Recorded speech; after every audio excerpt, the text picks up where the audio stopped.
Please like and subscribe for more tales of life's twists and turns. Now let me take you on a journey that changed everything for me. In the heart of a bustling city, I lived a life many dreamed of. A successful career, a cozy apartment, and then there was Mark. He was more than a boyfriend. He was the love of my life. Our story wasn't just a whirlwind romance. It was a promise of a forever together. Mark was the kind of man who made every moment feel like a scene from a romantic movie. When he proposed, it was under a sky full of stars, with the city lights twinkling below us. "Emily, will you marry me?" His voice was steady, but his eyes held a nervous excitement. I remember laughing through my tears, nodding vigorously. "Yes, Mark, yes!" The ring he gave me was a masterpiece, an exquisite heirloom. It was a symbol of our love, but also a piece of history from his family. I wore it with pride and an unspoken promise to treasure it always. But not all stories have happy beginnings. My sister, Sarah, had always been a part of my life, but I never saw the envy in her eyes until I had something she didn't. "Oh, Emily, that ring must be worth a fortune. Lucky you," she remarked one day.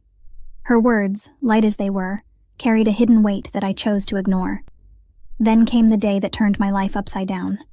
The ring, my precious ring, was missing. Panic surged through me as I scoured every inch of my apartment. "It has to be here," I muttered to myself, refusing to entertain any other possibility. As I searched frantically, Sarah watched, a strange look in her eyes. It was a mix of concern and something else I couldn't quite place. It was then that she started planting seeds of doubt in Mark's mind. "Emily's been tight on cash lately, hasn't she? And now the ring just happens to disappear. It's a bit suspicious, don't you think, Mark?" Her words were a slow poison, and they worked their way into our relationship. Mark's trust in me, once unshakable, started to waver. He confronted me, his confusion and hurt clear in his eyes. "Emily, where is the ring? Sarah mentioned you might have sold it. Please tell me that's not true." The accusation hit me like a physical blow.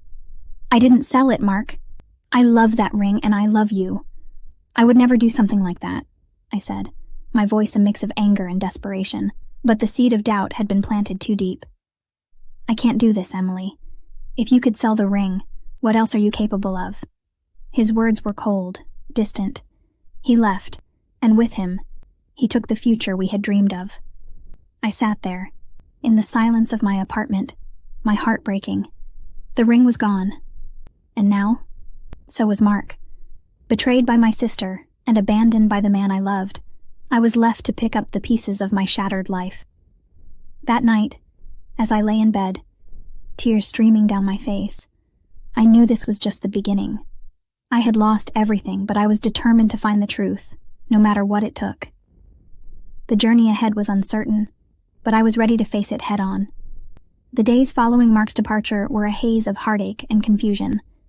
I couldn't shake the feeling that Sarah's sudden lavish lifestyle was oddly timed. It was during a quiet evening, nursing a cup of tea, that I decided to confront her. "Sarah, how can you afford all these new clothes and gadgets all of a sudden?" My voice was tinged with suspicion, yet I hoped for an innocent explanation. Her response was quick, almost rehearsed. "Oh, I've just been saving up, you know." Her eyes didn't meet mine, and her voice had a tremor. It didn't sit right with me. I needed a second opinion, so I called my best friend, Jess. We met at our usual coffee spot, a little corner cafe with the best mocha in town. "Jess, something's off with Sarah. The ring disappears and suddenly she's living like she hit the lottery." I spilled my thoughts, the words tumbling out in a rush. Jess's brow furrowed in thought. "You think she's involved with the ring? That's a serious accusation, Em. But if you feel something's wrong, let's look into it." So we embarked on our little investigation. It felt surreal, combing through bank statements and credit card bills, but we had to know the truth. One evening, huddled over her laptop, Jess let out a gasp. "Emily, look at this. A pawnshop receipt, in Sarah's name, dated right after your ring disappeared." My heart sank. It was the missing piece of the puzzle, the evidence we needed. The next day, I confronted Sarah. My voice was shaky but resolute. "Sarah, why is there a pawnshop receipt with your name on it, dated right after my engagement ring vanished?" I demanded, holding up the receipt. Her facade shattered. Because I took it, okay? I was sick of you and your perfect life. I just wanted to see you lose something for once. The venom in her voice was something I'd never heard before. The revelation hit me like a freight train. My own sister, driven by jealousy, had betrayed me. But I had no time for tears. I had to reclaim what was mine. Jess and I went to the pawn shop the next day. Explaining the situation to the shop owner was tough, but the receipt and my insistence swayed him. He handed me the ring with a reluctant sigh. "I'm sorry for your trouble, ma'am." Holding the ring, a mix of emotions swirled within me. Relief, sadness, betrayal. I had the ring back, but at the cost of my family's trust and my future with Mark. Sitting in my apartment later that night, the ring back on my finger, I knew this was just the start. The deception had been unraveled, but my journey towards healing and moving forward was just beginning. The road ahead was uncertain, but I was determined to reclaim my life, one step at a time. After the whirlwind of betrayal and heartache, I, Emily, found myself in a period of deep introspection. The breakdown of my relationship with Mark and the painful realization of Sarah's deceit had left me questioning everything I knew about love and trust. One chilly evening, Mark came to my apartment, his eyes filled with regret. "Emily, I'm so sorry. I was blind and I hurt you. Can we try again?" His words stirred a storm of emotions inside me. "Mark, when I needed you the most, you chose to believe a lie. How can I just forget that?" He reached out, but I stepped back. "I messed up, Emily, but I still love you. Isn't love about second chances?" I sighed, the weight of the decision heavy on my heart. Love is also about trust, Mark, and once that's broken, it's not easy to rebuild. I could see the pain in his eyes, but my mind was clear. I took the ring off my finger, the symbol of promises broken and trust betrayed, and handed it to him. "This belongs to you. I need to let go, for my own peace." He took the ring, his hands trembling slightly. "I wish things could be different, Emily." "Me too, Mark, but sometimes we have to accept things as they are." With that, I closed the door on us, a chapter of my life that needed to end. In the wake of that closure, I threw myself into my work. My career, once a secondary focus, became a source of achievement and pride. My boss noticed my dedication, and one day called me into his office. "Emily, your work has been outstanding. We're promoting you to lead the new project. You've earned it." I was stunned. "Thank you, sir. I won't let you down." The promotion was a beacon of light in my life, a sign that things were turning around. As I rebuilt my life, I also discovered new friendships and strengthened old ones. Among these was Alex, who became more than just a friend. His kindness and understanding were a balm to my wounded heart. "You know, Emily, your strength is inspiring," Alex said to me one day as we walked through the park, the autumn leaves painting a mosaic of colors around us.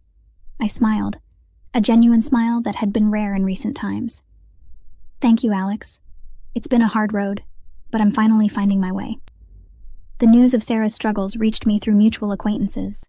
She was facing the repercussions of her actions, her life unraveling just as she had unraveled mine. I felt a twinge of sadness for her, but knew that our paths had irrevocably diverged. It was a journey of self-discovery for me, Emily. It was about coming to terms with the past, making tough decisions, and finding strength in my own resilience. Letting go of the ring was symbolic of releasing the pain and betrayal, and embracing a future filled with hope and new beginnings. With the ring returned to Mark and my ties with Sarah severed, I, Emily, stepped into a new chapter of life. It was a time of transformation and growth, filled with the promise of new beginnings and self-discovery. My career, which had always been a source of pride, took off in exciting new directions. The promotion I had recently received was not just a step up the corporate ladder. It became a testament to my resilience and dedication. I remember sitting in my new office, overlooking the cityscape, feeling a sense of achievement that was entirely my own. "Emily, you're setting new standards for our team. Keep it up," my boss said during a team meeting, a note of genuine respect in his voice. "Thank you. I'm just doing my best," I replied, a smile of satisfaction on my face.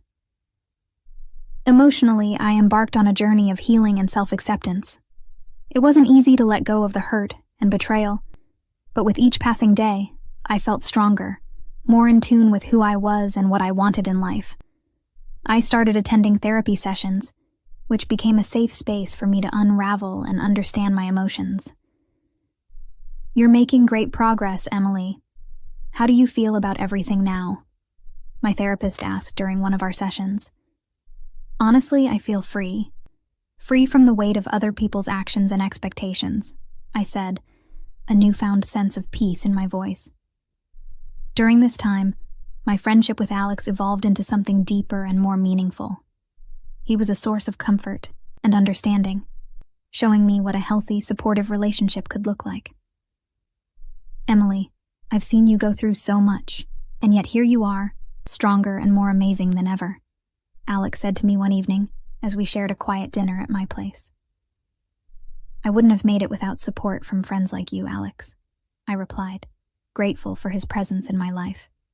News of Sarah's struggles continued to reach me. Despite the pain she caused, I couldn't help but feel a pang of sadness for her.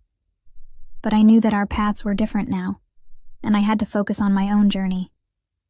As I rebuilt my life from the ground up, I realized that this journey was about more than just overcoming betrayal. It was about discovering my own strength and resilience, about learning to trust and love myself. I started writing a blog, sharing my experiences and insights, hoping to inspire others who might be facing their own battles. "Your blog is really taking off, Emily. You're touching a lot of lives," Alex remarked one day, pride evident in his eyes. "It's just my way of giving back, of turning my experiences into something positive," I responded, feeling a sense of purpose I hadn't felt before. That marked the triumph of my spirit. It was a testament to my journey from the depths of despair to a place of empowerment and fulfillment. As I looked forward to the future, I knew that whatever challenges lay ahead, I was ready to face them with a heart full of hope and a spirit that had been tested but never broken.